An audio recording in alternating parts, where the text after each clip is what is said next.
Y'all ever look in the mirror and be like, just smiling at yourself? Welcome back to Cosmoholics Anonymous. I am your favorite mother of three bougie vintage, and this is another episode of Face the Facts. The email for Face the Facts is on the screen and it's also in the description box, so my emails are officially open for advice. The email is FACINGTHEFACTZ with a Z or a Z, whatever you like to say, at gmail.com. And it is officially open for advice. Don't all pour in at once now, okay? So today I wanted to talk more about narcissism. Obviously, I've been dealing with it from multiple angles. I have a sister narcissist, I have an ex, I have an ex-mother-in-law. All these people fall into this category. I realize that people don't really understand what a narcissist is. They don't understand narcissism. They've never had to deal with it, maybe they have dealt with it, but they didn't recognize it the same way I didn't recognize it at first. And so I wanted to shed more light about it, because technically now, in order to be diagnosed as a narcissist, you have to have or show 9 out of 12 signs or symptoms. So we're going to talk about those 12 things, but I also kind of wanted to address something, because I realized that because of the type of content that I'm putting out, obviously it's very personal. Some of the stuff doesn't even make it to the main page, like the really personal stuff that is reserved for my bougiest members. If you want to become a member, there's a link in the description box, but that kind of content is reserved. Obviously, I've always been the type of YouTuber who is constantly interacting with you guys, and then over the years I've kind of slowed down on that and not interacted so much because mental health was kind of becoming to be at stake. I'm dealing with people who obviously want to hurt me and be mean to me because of whatever reason they feel it's necessary to be mean to me, which I understand. People on the internet can be quite, abrasive, negative. And so when I'm sharing these stories, obviously there's some people that play devil's advocate and some people that are like, okay, well, you're talking a lot about what your ex has done.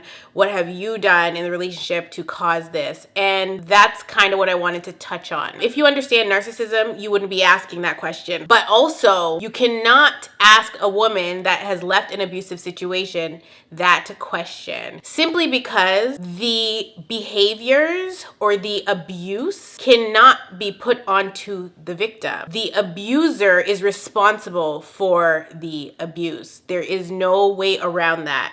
So to ask me a question like that is actually extremely problematic on your part. So when you ask me, well, what did you do wrong? How did you affect your relationship? I'm sure there's things in my relationship that I did that may not have been the greatest. Like, for instance, when I started my spiritual journey, which was started because I was going through horrible things at home with my spouse. When I started my spiritual journey, I wanted my spouse to join me on that spiritual journey. I felt that he needed to, because I saw how broken he was spiritually. And so I wanted him to join me because we'd always talked about God, but not to the extent or the level that obviously I was now experiencing God and experiencing my spirituality. So of course I was extending the spirituality to my ex, but he wasn't receiving it. And so it felt like I was pushing it on him. And so I always have taken accountability for that, because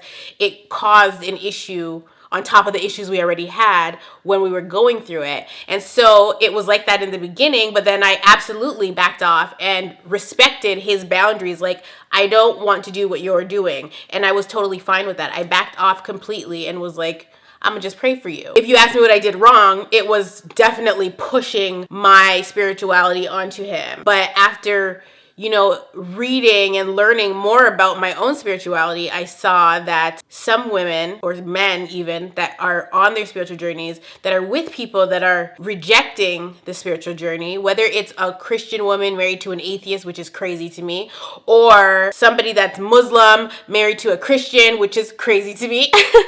Those things, if it's something like that, then obviously there's going to be conflict there. But when I was reading on those people's stories, they all said, just back off. And so that's what I did. I just backed off. I was just like, you know what? I don't really need him to do what I'm doing. So the reason that I wanted him to participate with me was because I wanted a covering. I wanted my husband to cover me spiritually, but I realized very quickly that that wasn't going to be a thing for us, so I let it go. Something else I might have done wrong in my relationship is I don't think there's anything. So when I was in my situation, a lot of the time what would be happening is I would be reacting to something that was happening to me, or something that was said, or something that was done. A lot of it was reactive. So when I realized there was serious problems, I would try different approaches. But if you're dealing with a narcissist, no matter how you approach them, it's not gonna matter. I didn't know that though, but I learned it through the patterns and the behavior. I tried the gentle approach.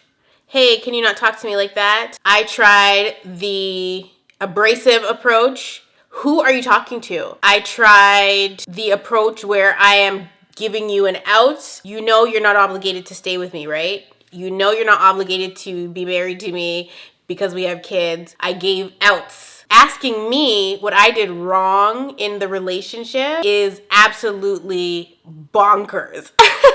It's actually nuts because I literally did nothing wrong.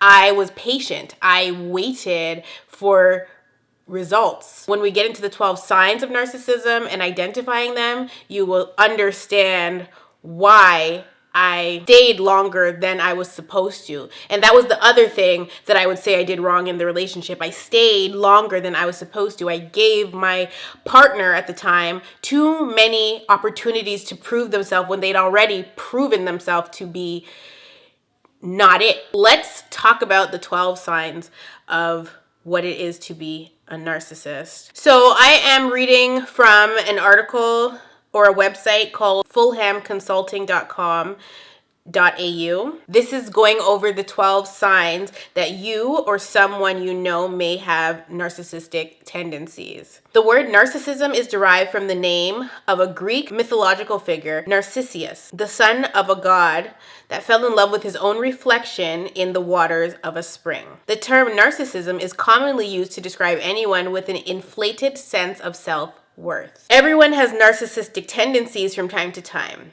However, those tendencies become a personality disorder when a person's ability to function and engage with others is affected. Here are the 12 signs that you or someone you know may have narcissistic tendencies. Some people are naturally self-absorbed. Some people pride themselves on their beauty. Look, at the beginning of this video, I said, do you look in the mirror and ever just smile at yourself? Because when I was walking past my mirror in my bathroom, I saw myself and it genuinely made me happy because I was like, I look good. I am giving. My outfit is cute. My makeup looks good. My hair is laid. Like, I felt good. And I haven't felt that way in a long time. And so I just smiled at myself like, girl, you're glowing. And so is that narcissism? Maybe.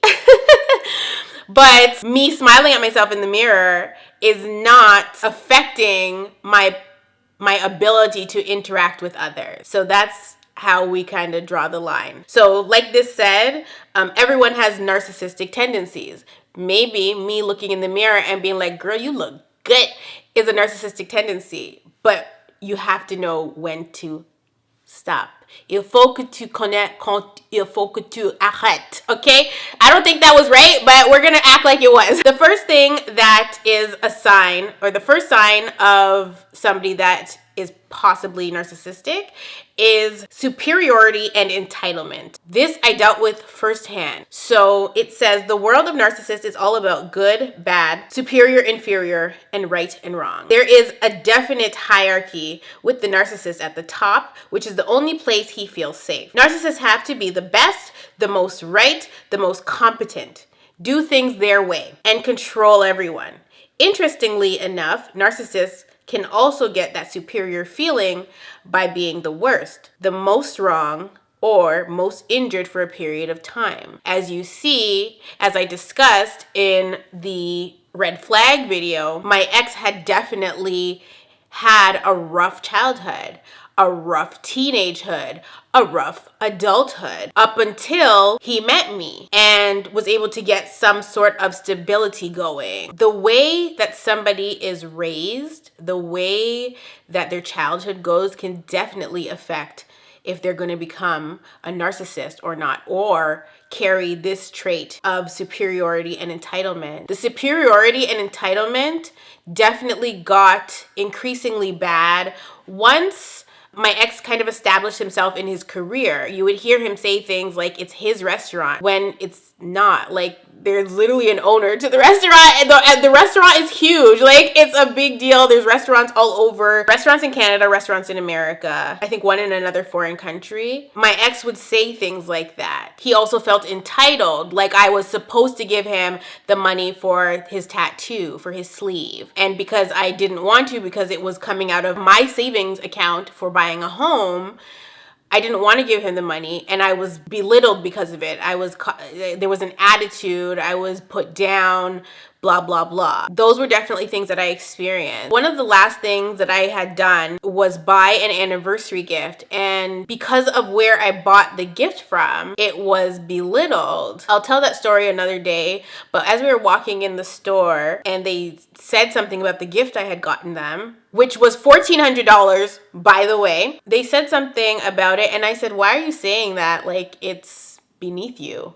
And he said to me, you know me, man, everything's beneath me. And it was such a turnoff. But this was at the tail end of our relationship, so I had already been turned off. But like, it was such a turnoff that he would even fix his mouth to say that when we're talking about an anniversary gift that I bought him, that I spent my hard-earned money on, and his gift wasn't more expensive than mine, and it wasn't a dick measuring contest either. There was nothing that I could do that was right. I couldn't get anything right. And so that's why it's low-key offensive when people are asking me, well, what did you do? What did you do? Girl, nothing.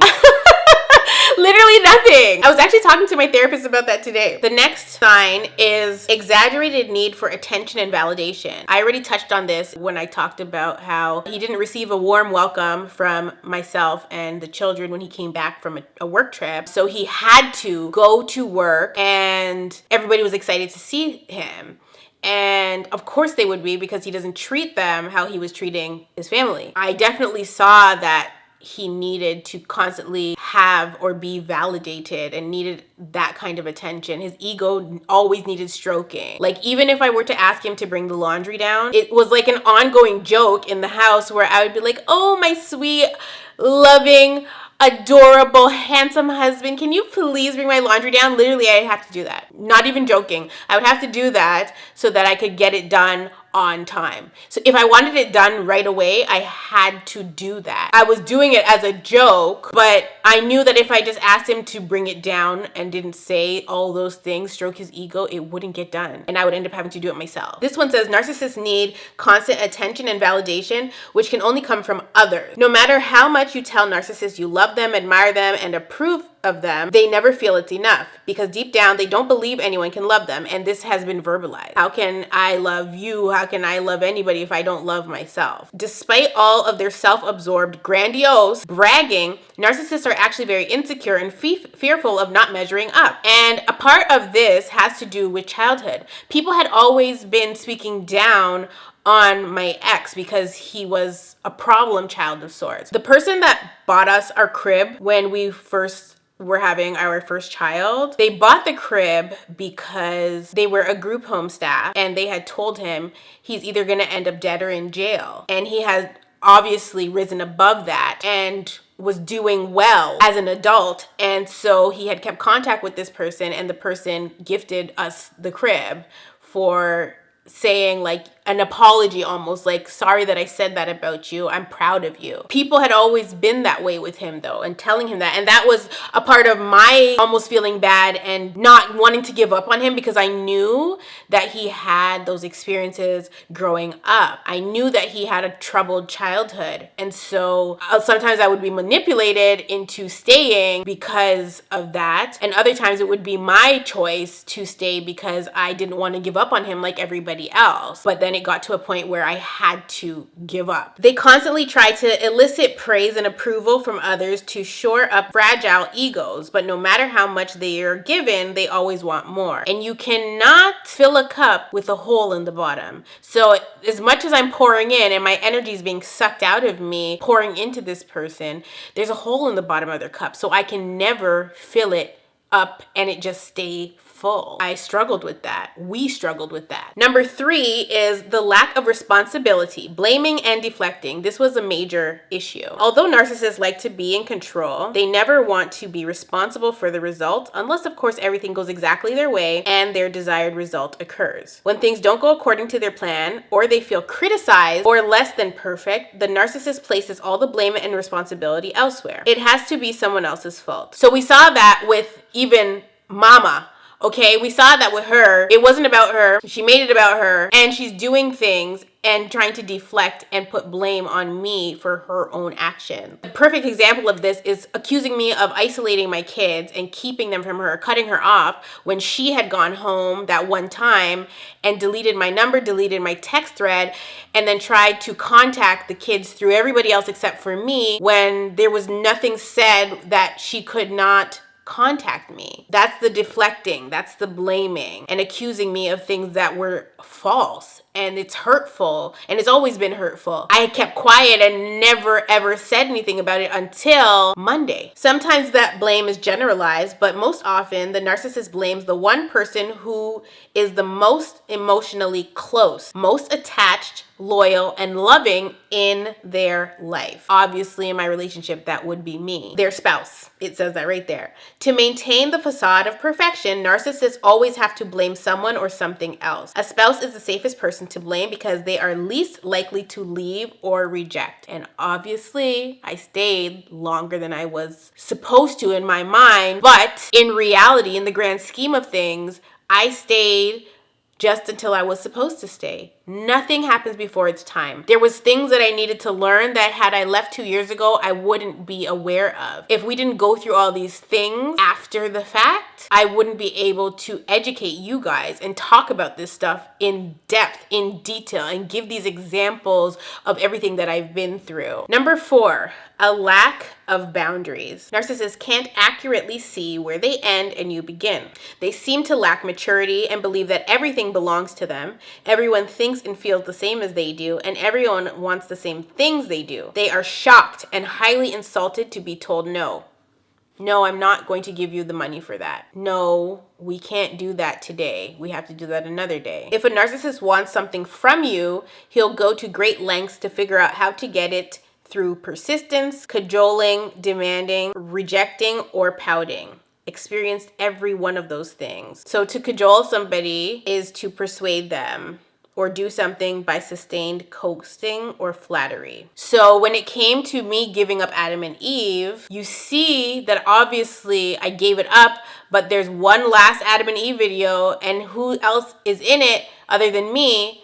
My ex. And that's because every single time they felt like we needed more money, it was, you need to hit up Adam and Eve, you better call Adam and Eve. And it was draining to me. And so it just got to the point where I'm like, here, damn. And so you see, obviously it broke me down.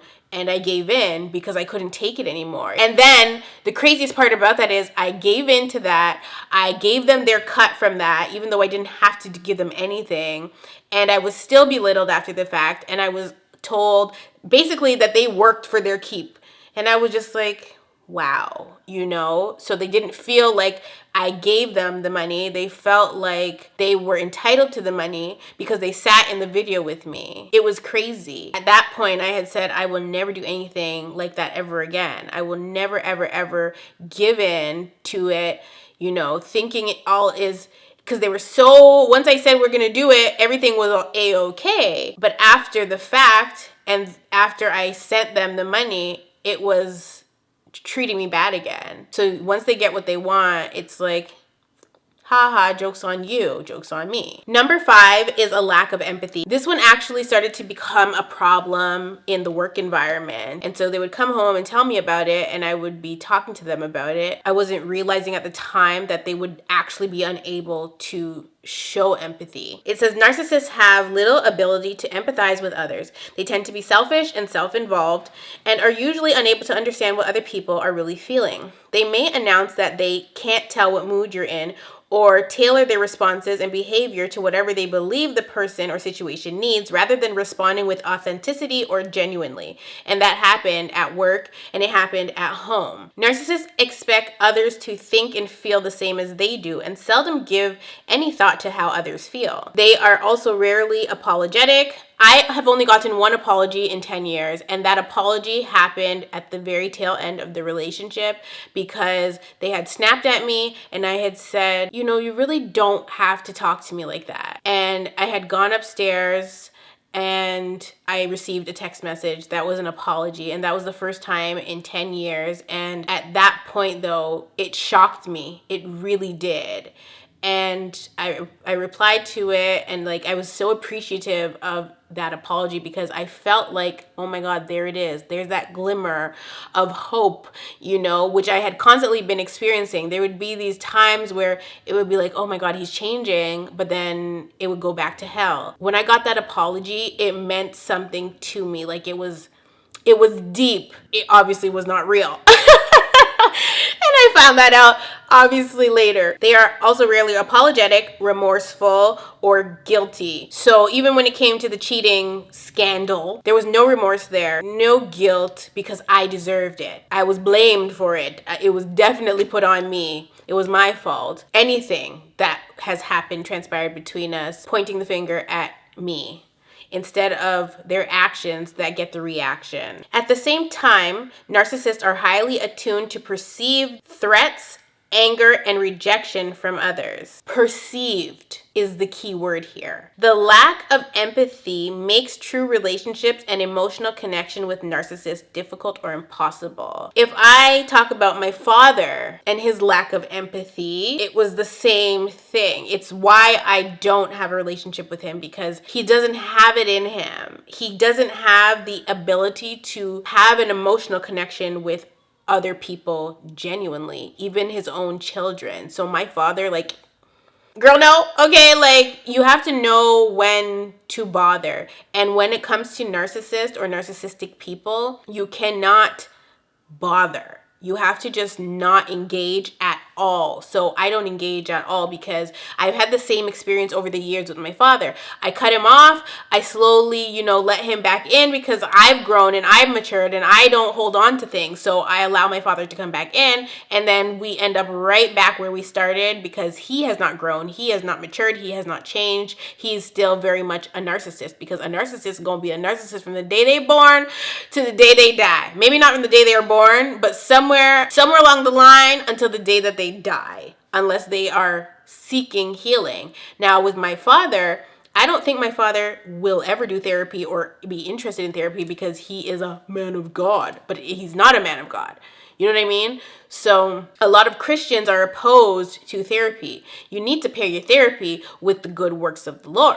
Okay, you need to pair them. It's just the thing. And so a lot of Christian people, a lot of religious people are fumbling their healing bags because they will not seek the help they need outside of the church. The church is only going to do so much for you. Hell, the church might even be affecting you more negatively than positively. Those are all things to consider. Where my father is concerned and his narcissistic traits, I have already realized that once I turn 30, if you got left in the first 2 decades, so 10, 20, back in those 2 decades, you're not welcome into my newest decade. And that's on period, okay? I'm not with it. So if you got cut off before I turned 30, you is stuck over there in the last 2 decades, okay? You cannot come into the space-time continuum. You just can't. And I was talking to my therapist about this today, actually, that because I recognized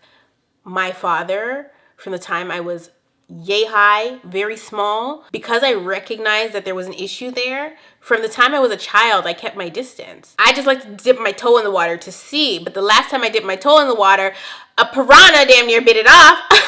So then I decided, you know what? I'm done. I'm not going to try anymore. And that's okay. And people need to accept that and, heal that. You cannot have a relationship with some people, even if you came out of their dick or their vagina. Number 6, emotional reasoning. You've probably made the mistake of trying to reason or use logic with the narcissist to get him to understand the painful effect of his behaviors have on you. Please raise your hand if you have been affected by a narcissist. I am raising my hand. Matter of fact, I'm raising both of my hands. Do not try to use reason or logic. You will lose your everlasting mind. You will lose your mind. You will end up on anxiety and depression medication like me. That's what will happen. You think that if he understands how much his behavior hurt you, he'll change. Your explanations, however, don't make sense to the narcissist, who only seems to be able to be aware of his own thoughts and feelings. Although narcissists may say they understand, they honestly don't. And that's why you kind of feel bad for people that are dealing with narcissism. Even though they have, made your life a living hell, you still feel bad for them because it's like, you can't even help it. Maybe you don't want to help it, but you can't even help it. Especially when you see that it's something that they had to deal with in their own parent. Like I had to deal with it in my parent, but it didn't come out in my relationship in that way. Because what would it have taken for me to be the narcissist in a romantic relationship? Maybe my mom would have had to have been a narcissist for me to then become and adapt those behaviors. Because really, it has a lot to do with the people that raise you. I was raised solely by my mom. She's not a narcissist, so I don't have narcissistic tendencies that are going to affect my personal relationships with my spouse and my children. But if you're raised by a narcissistic woman, whether you are male or female, it doesn't matter. Those traits may show up full force in how you behave in your romantic relationships as well as your relationships with your children, because that's all you know. And that's why sometimes you do feel bad for narcissistic people. Therefore, narcissists make most of their decisions based on how they feel about something. If they're bored or depressed, they want to move or end the relationship or start a new business or try a new adrenaline sport. They always look to something or someone outside of themselves to solve their feelings and needs. Alcohol, drugs, gambling, an affair, a new sport. I talked about the alcohol. I talked about the affair. They expect you to go along with their solutions, and they react with irritation and resentment if you don't. When I say there was more resentment here than in that damn Beyonce song, and I couldn't wrap my head around it. I was like, why am I being hated? Why do you hate me? Why are you resenting me? What did I do?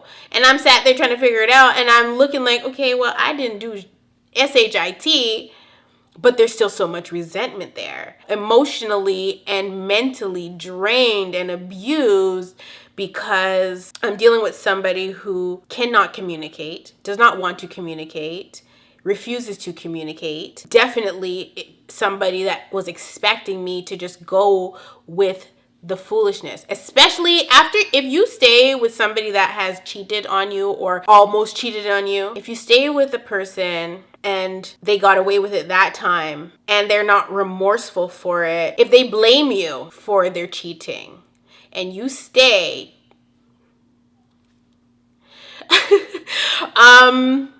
you can bet your bottom dollar that they're going to expect you to just keep staying and going through whatever they want you to go through, and you better not dare try to leave or they're going to try to bully you. It's just like a serial killer. They do it the first time, nobody catches them, they go and find another victim because they have to get those rocks off. So then they get away with the second one, and then they get bored and they do it again. And before you know it, it's Ted Bundy. The more you allow somebody to get away with, the more they're going to do things to hurt you. The only way to stop allowing it is to actually get up and leave. 7. The 7th sign of narcissism is something called splitting. The narcissist personality is split into good and bad parts, and they also split everything in their relationships into good and bad. Any negative thoughts or behaviors are blamed on you or others, whereas they take credit for everything that is positive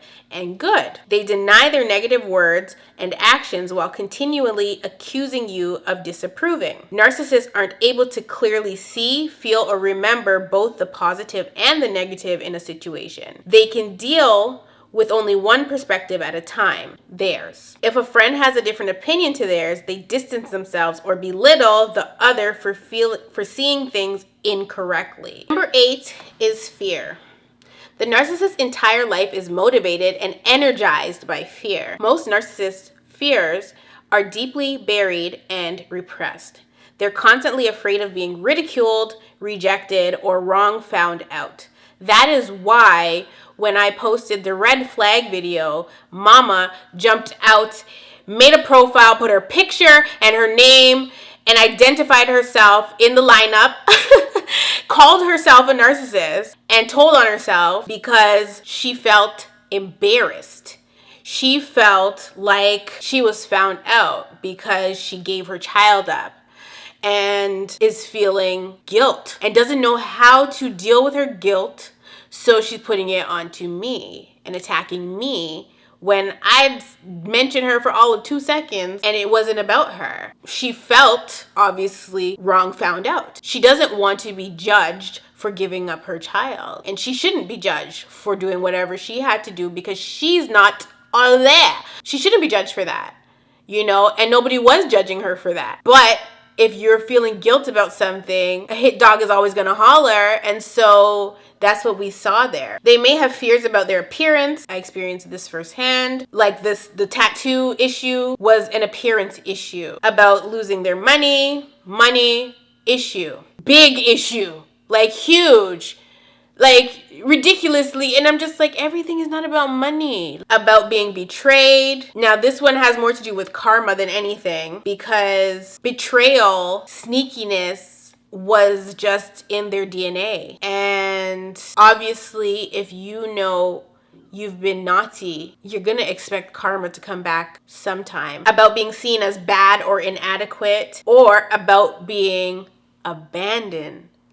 This was huge. As they age, they may become more preoccupied with their appearance and weight. Fear of being found out makes it difficult and sometimes impossible for the narcissist to trust anyone else. So if you guys remember when everything blew up 2 years ago from the Instagram live and the video of him threatening me and stuff, if you guys recall on the live, he realized he'd been found out. He was on the live to where I had to block him on Instagram because he was commenting and telling me to come off of the live and texting me as well, like, please, like, come off of the internet, telling me to hide it, shove it under the rug. Don't expose me. I don't want people at my work to see this. If they see this and it gets me fired, I'm gonna break your jaw. And that is more of the deflecting and the blaming, being found out that that's how you were treating me. So it's like, your behavior is bad, but it's more important that I disguise it and hide your behavior than you taking accountability and dealing with your issues. Being found out is more important to the narcissist than fixing the problem. In fact, the closer your relationship becomes, the less he will trust you. Narcissists fear any true intimacy or vulnerability because they're afraid you'll see their imperfections and judge or reject them. And that's the craziest part about the whole entire situation. I saw every part of my ex. I saw every part of him. I saw his weaknesses. I saw his strengths. I saw what he was fearful of. I saw his insecurities. I saw everything. I don't think anybody will ever get that close to him ever again because he cannot deal with people seeing those parts of him. If you experience somebody like this, it's hard to navigate because my heart is so massive. And I love hard. I love judge free. This is a judge free zone. And as my partner, I know everything about you from top to bottom, and I've never judged him. I know all his secrets, and I've never judged him. I had proven myself in my relationship. I had proven what kind of person I was, how I love, how I am intimate. I had proven those things, but still there was a wall up even after the fact. And as the relationship got deeper and deeper, the wall got bigger and bigger. Usually your wall is up at the beginning of your relationship, not after. That was really hard for me as a wife and a mom to navigate in my marriage. And in turn, because they have a fear of intimacy, I was constantly rejected because they don't want intimacy. They can't handle real intimacy. They make a joke out of it, or they just try to push you away. You cannot touch somebody that's never been touched. You know, if somebody was not properly nurtured as a child, you can't love on them the way that you were loved on. So it's hard for them to navigate that, and it's hard for them to digest that. And then it's hard for them, on top of that, to see my relationship with my mom and our closeness. It's hard for them to understand that because they cannot relate. Their situation is complete opposite. They're like, how the frig are you so in love with your mom when I hate mine? So they resent you for that as well. It's crazy. It's a crazy experience, I swear to God. No amount of reassurance seems to make a difference because narcissists deeply hate and reject their own shameful imperfections. Narcissists never seem to develop trust in the love of others, and they continually test you with worse and worse behaviors to try to find your breaking point. Success. Their gripping fear of being found out or abandoned never seems to dissipate. So that's the 8th sign, which is fear. The 9th is anxiety. Anxiety is an ongoing, vague feeling that something bad is happening or about to happen. Some narcissists show their anxiety by talking constantly about the doom that is about to happen, while some hide and repress their anxiety. But most narcissists project their anxiety onto their closest loved ones, accusing them of being negative, unsupportive, mentally ill,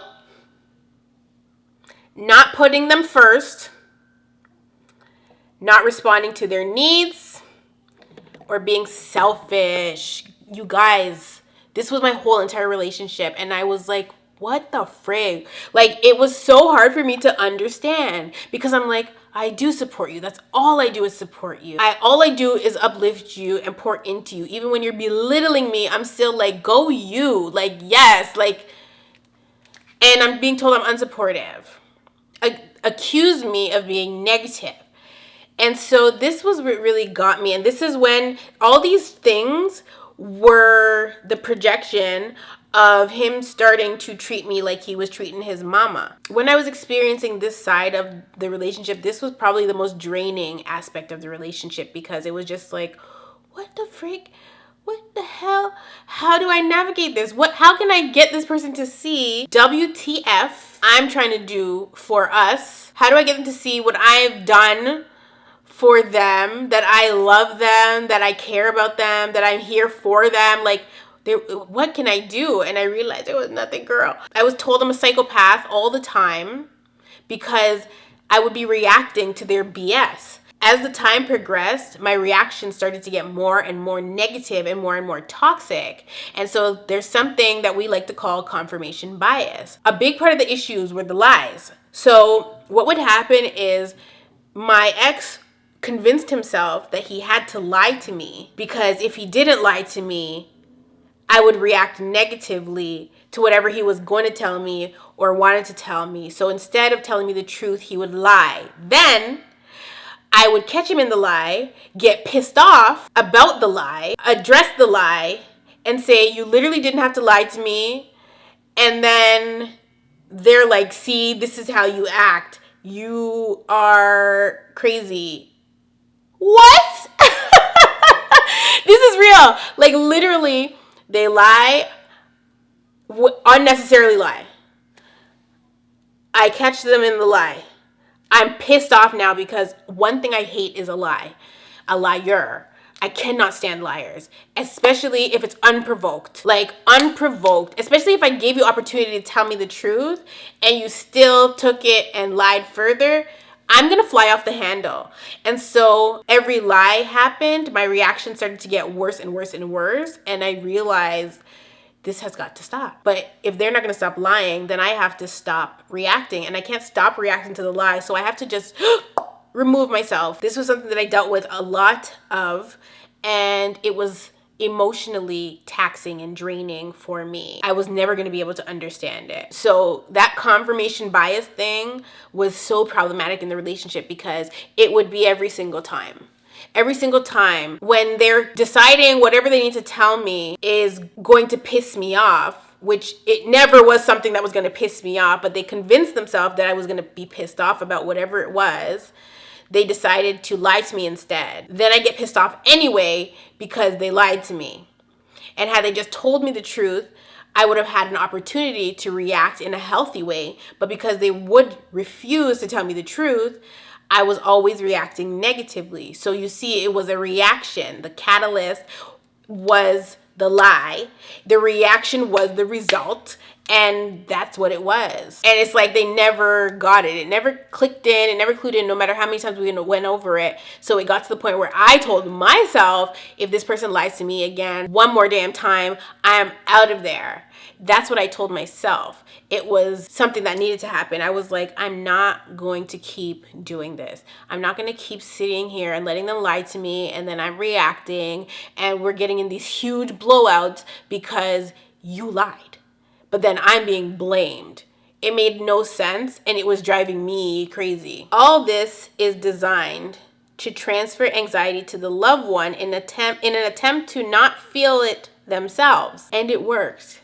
I'll tell you that right now, it worked. As you feel worse and worse, the narcissist feels better and better. In fact, he feels stronger and more superior as you feel your anxiety and depression grow. So you see, dealing with somebody that has these traits, which by the way, you need to be showing 9 out of 12 traits to be diagnosed a narcissist. We're on the 9th trait and we've already experienced all 9. So at this point, if you know somebody that is showing these 9 traits, diagnose them, okay?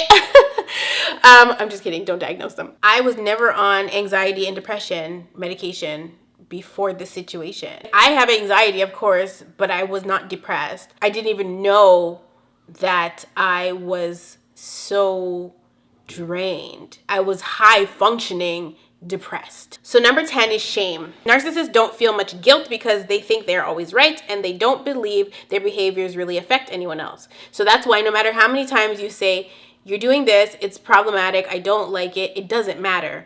It's never going to change because they don't see anything wrong with their behavior. Shame is the belief that there is something deeply and permanently wrong or bad about who you are. They harbor a lot of shame. Buried in a deeply repressed part of the narcissist are all the insecurities, fears, and rejected traits that he is constantly on guard to hide from everyone, including himself. The narcissist is acutely ashamed of all these rejected thoughts and feelings. This is why if you're trying to hold a narcissist accountable, they puff up, they don't want to talk, they're running out the room, like they're not trying to hear it because they are repressing those emotions. They're repressing the shame. They're repressing how they truly feel about themselves. And so when you're holding them accountable, they get scared. They're like, who the hell you think you are to call me on my worst damn traits? I am perfect. How dare you? How dare you tell me that I'm a liar? How dare you? How dare you accuse me of being a liar? I know I'm a liar, but like, how dare you say that?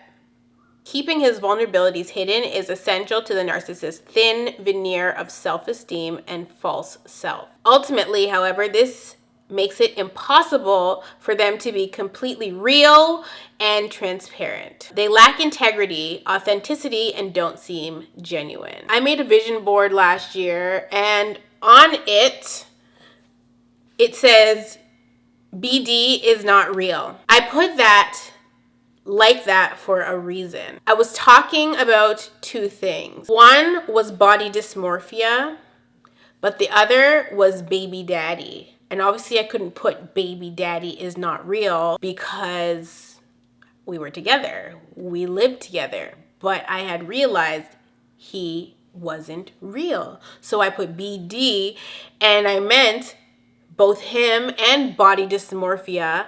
How I see my body is not real. But I also was talking about how I saw my ex-husband. He's not real. And I can't expect anything real to come from him. 11, an inability to be truly vulnerable.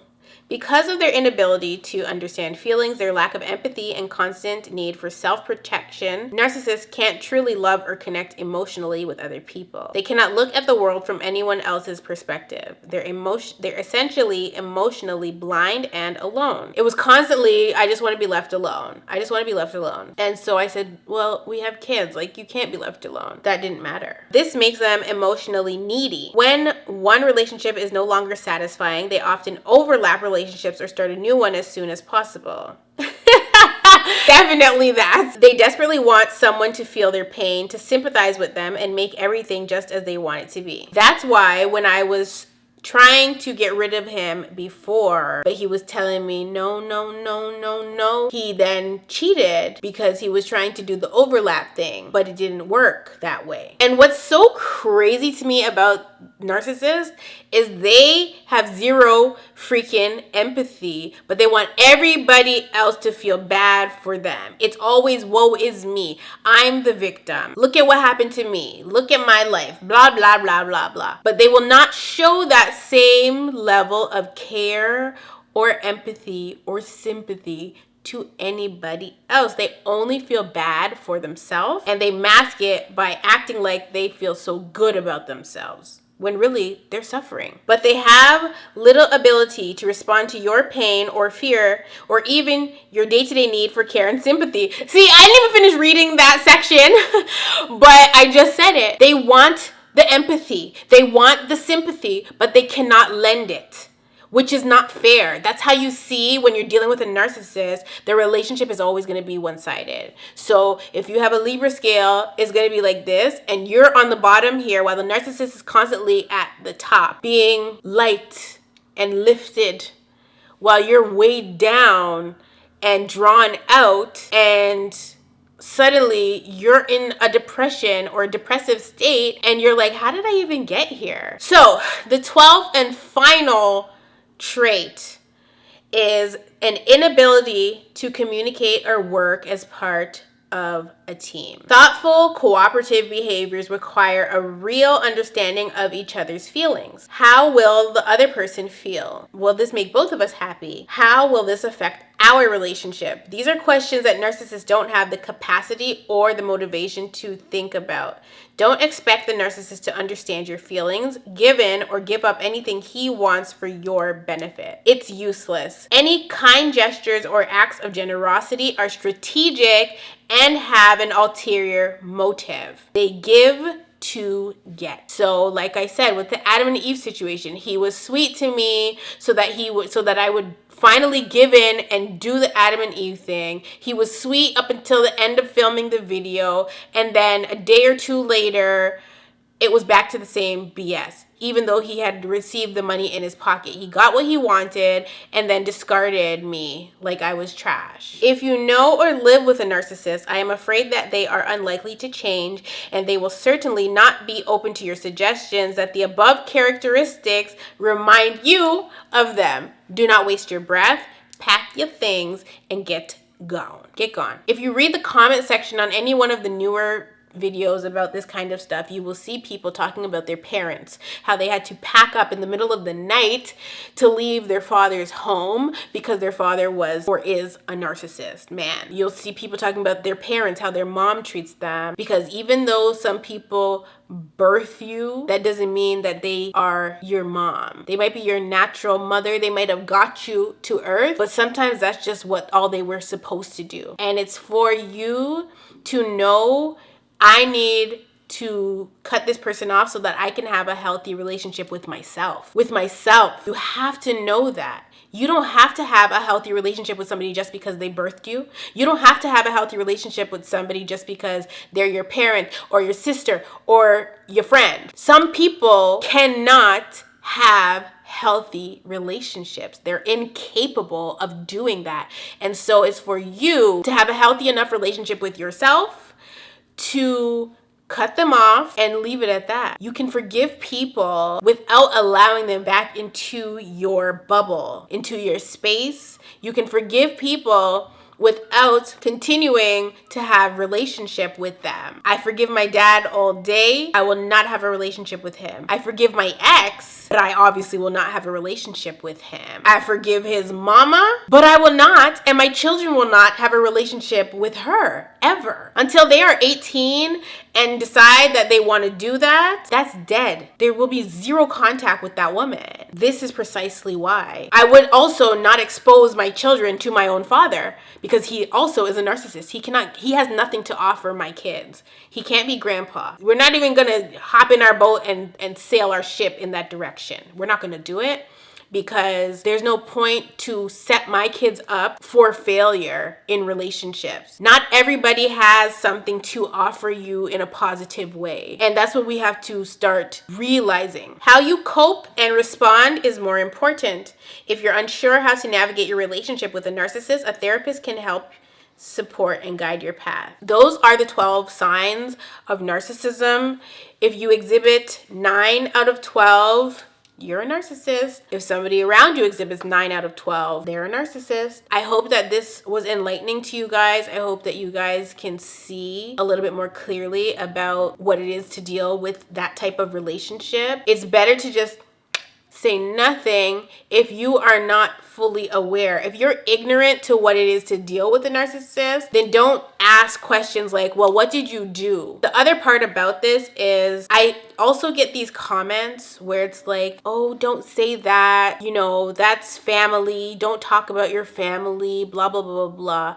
Stop that. I don't say anything for 10 years. Forget 10 years. I don't say anything for 4 years. And I get accused of hiding it when nobody's entitled to my personal life. Y'all is entitled to content. And you're barely entitled to that unless you're a member. Shout out to all the members. But no, I was dealing with my life privately because I'm a regular person. I'm just a regular girl.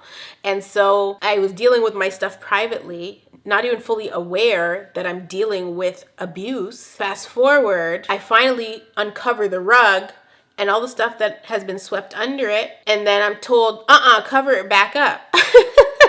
Let me tell you something. If my new content is making you uncomfortable, good. I'm not here to make anybody comfortable. I was uncomfortable for a long time and I was quiet for a long time. Women, men, whoever you are, you need to speak up. I'm not hiding things. I'm not protecting people. I'm not doing that because I did it for a long time. And now my testimony, I'm able to share it. And that's what I'm doing. And so I'm not going to minimize what I went through. I'm not going to be hush-hush about what I went through because I am free now. So I can speak. I can pour into those that want to be poured into. Because at the end of the day, I was filling up somebody's cup that had a hole in the bottom. And now I can fill up cups that don't have holes in the bottom, that can receive everything that I have to offer as a mom, as a woman. Oh, hi, baby girl. A person that has dealt with some things that people don't want to talk about. What's so funny is that I read one of the replies to the mother, and the comment had said something like, I left YouTube. Oh, careful, baby. I left YouTube high and dry for so long because I was not sharing my experiences because I was dealing with them still. Look at this cheer up girl. Look at my angel ginger baby. Oh. And wasn't posting content. When I used to post content so regularly that people would lose their minds if I didn't post for a day or two. Like, where is Bo? Because I was posting every single day. Then it stopped. abruptly at that. Now that I'm able to come back and do what I love, give you guys 3,000% of me, y'all gonna sit here and tell me to sweep it back under the rug? Absolutely not. More people need to be blunt. More people need to be bold. More people need to speak up. Me speaking up, me being a voice for the voiceless is so important, and I'm not going to stop. I'm not going to operate in fear. I'm not going to not post content about this kind of thing because you're uncomfortable. You feel like I am doing something wrong when all I'm doing is sharing my experiences. It was okay to post all my other story times and teach lessons in all my other story times, but this is too sensitive? Absolutely not. People are deflecting. People are saying, oh, the kids. You think the kids haven't already experienced some things? You think the kids aren't going to experience things as they get older? You think I was gonna hide stuff from them? Absolutely not. This is important for them to know. I never sat and pretended like, I never sat and pretended like my life was perfect. I never sat and pretended like I was living La Vida Loca. I never said anything. I never acted like it was perfect, and I never acted like it wasn't perfect. I just lived my life privately, and I'm allowed to. A lot of people are finding the strength they need now to get up and get out. And if that's a part of my life's purpose, my mission on earth, whatever God sent me here to do, I'm gonna do it. I am obedient, okay? Shout out to Jesus. I'm gonna do what he tell me to do. And at this point, it's to educate and make those aware that have not been aware. People are finding their hope. They're finding their strength. They're finding God. And I'm not gonna stop sharing my truth because you're uncomfortable with my truth. Not too long ago, I was uncomfortable with my own truth. This little girl right here, thank you, baby. This little cherubim, this little angel baby, this little ginger baby right here is the proof of that. It was truly a stronghold, but God came in and did what he does best.